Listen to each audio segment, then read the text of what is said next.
Bismillahirrahmanirrahim. Assalamualaikum warahmatullahi wabarakatuh. Ada pertanyaan.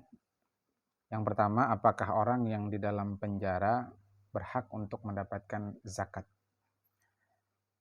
Jawabannya adalah bahwa mustahik atau penerima zakat itu telah ditetapkan di dalam Al-Quran dan telah dibatasi jumlahnya menjadi 8 asnaf. Allah Ta'ala berfirman, A'udzu billahi minasyaitonir rajim, innamas shadaqatu lil fuqara'i wal masakin.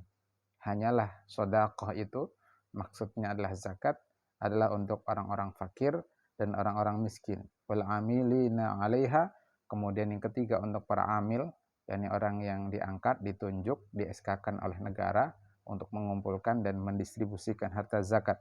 Wal mu'allafati qulubuhum, orang yang tokoh-tokoh yang baru masuk Islam dan masih lemah keimanannya, lalu untuk menguatkan keimanannya dan memberikan pengaruh kepada pengikutnya, maka diberikan zakat kepadanya. Warriqab, yakni budak yang dijanjikan kemerdekaan oleh tuannya.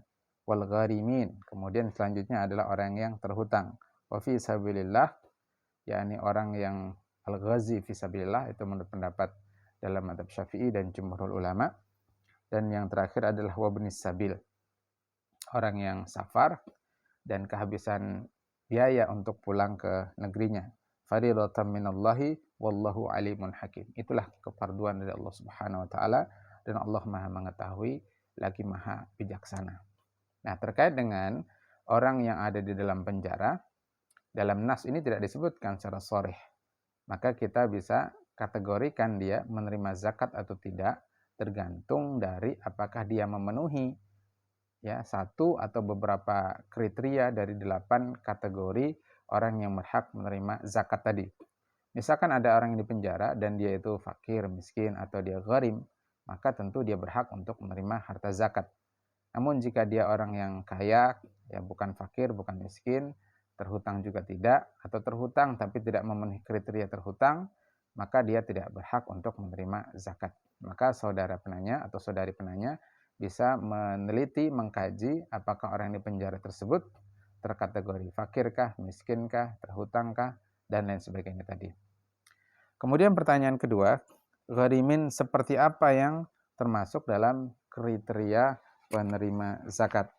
Dalam kitab Al-Mu'tamad fi Fiqh Syafi'i disebutkan bahwa gharimin itu ada 2 kategori atau 2 bentuk. Yang pertama adalah gharim untuk keperluan dirinya atau keluarganya. Yang kedua adalah gharim, orang yang terhutang untuk istilahnya di sini itu liislahi dzatil bain. Untuk memperbaiki keadaan kaum muslimin. Misalkan kalau ada yang bertengkar, dia yang melerai, mendamaikannya, lalu dia menjamin utangnya misalkan. Atau termasuk juga untuk terhutang karena pembangunan masjid atau keperluan-keperluan kaum muslimin yang lain, misalkan benteng perang dan lain sebagainya. Nah, terkait gharim terhadap dirinya dan keluarganya itu adalah terkait pemenuhan kebutuhan pokok dia, yakni sandang, pangan, dan papan. Jadi jika dia terhutang karena untuk keperluan sandang, pangan, dan papan, berarti dia termasuk gharimin yang berhak untuk menerima zakat. Misalkan dia sedang punya utang untuk pembelian rumah, yaitu maskan, tempat tinggal. Dan itu rumah pertama, bukan rumah kedua, ketiga, dan seterusnya. Maka ketika itu berarti dia berhak untuk mendapatkan harta zakat. Dan keperluan-keperluan keluarganya yang lain, kalau sekarang itu hajatul asasiyah bahkan bertambah. Bukan cuma sandang, pangan, dan papan, begitu. Tapi untuk keperluan sekolah anak, dia juga terhutang karena SPP yang tinggi misalkan, maka dia pun termasuk gharim yang berhak untuk mendapatkan harta zakat. Nah, hanya saja di sini diberikan ketentuan, sejumlah syarat untuk jenis pertama ini yang terhutang karena untuk keperluan dirinya dan keluarganya. Yang pertama, dia itu memang ayakuna faqiran muhtajan ilama yaqdi bihi dain. Dia memang kategorinya fakir dan dia berhajat untuk melunasi hutang tersebut. Artinya kalau dia pun bekerja, itu hasil pekerjaan dia itu tidak cukup untuk melunasi hutang dia. Yang kedua, ayyakuna dainuhu li ta'atin aw mubahin ka hajjin wa jihadin wa zawajin wa aklin wa labsin wa khasaratin fi muamalatin.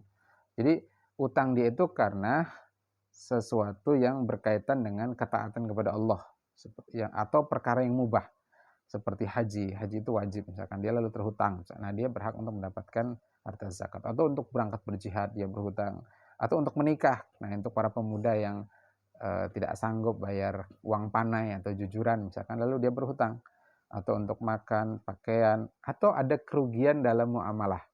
Ya, dia berbisnis tertentu yang hasilnya untuk keluarga dia misalkan, lalu ternyata mengalami kerugian dalam bisnis itu, dia juga berhak untuk mendapatkan harta zakat. Tapi kalau dia gunakan utang itu untuk hal-hal yang maksiat seperti minum khamar, atau dia orang yang boros ya, berlebih-lebihan, maka dia tidak berhak untuk mendapatkan harta zakat. Kemudian yang ketiga, syaratnya adalah ayakuna dainu halan. Jadi hendaklah utangnya itu memang sudah jatuh tempo. Nah, jadi karena memang dia berhajat untuk segera melunasi hutang tersebut. Namun jika belum jatuh tempo, belum ada hak dia untuk menerima harta zakat. Baik, kemudian pertanyaan yang ketiga, orang yang sudah tua, punya rumah, pekerjaannya melangsir katanya, itu mengantar barang-barang dititipkan di toko-toko biasanya. Kalau berangkat bekerja berarti lalu ada pendapatan, tapi kalau tidak berangkat bekerja tidak mendapatkan pendapatan. Apakah dia berhak juga untuk menerima zakat? Intinya dikembalikan kepada 8 asnaf tadi. Kalau terkait dengan tema ini berarti kaitannya adalah tentang fuqara wal masakin. Kalau dalam mazhab Syafi'i, orang fakir itu adalah orang yang jika dia perlu 10, dia bisa mengadakan yaitu cuma 4 misalkan. Kalau orang miskin adalah misalkan ini keperluannya 10, dia bisa mengadakan 7. Jadi kalau dalam mazhab Syafi'i, orang fakir itu lebih miskin daripada orang miskin. Ya, meskipun dalam kitab Al-Amwal fi Daulatil Khilafah, Syekh Abdul Qadim Zallum itu menyampaikan sebaliknya, bahwa orang miskin itu lebih miskin daripada orang fakir. Tapi intinya, fakir miskin itu adalah jika penghasilan dia, pendapatan dia tidak cukup untuk menopang hajatul asasiyah dia, yakni sandang, pangan, papan. Jadi kalau dengan berangkat sehari tidak, ketika berangkat ada pendapatan, hari kedua tidak ada pendapatan, tapi itu cukup untuk menopang kebutuhan pokok dia, berarti dia bukan kategori fakir dan miskin. Itu kan bisa jadi kan berangkatnya jarang tapi rezekinya besar begitu, penghasilannya besar. Nah, tapi kalau itu tidak cukup berarti dia kategorinya fakir dan miskin, maka dia berhak untuk menerima zakat. Wallahu taala alam bisawab. Assalamualaikum warahmatullahi wabarakatuh.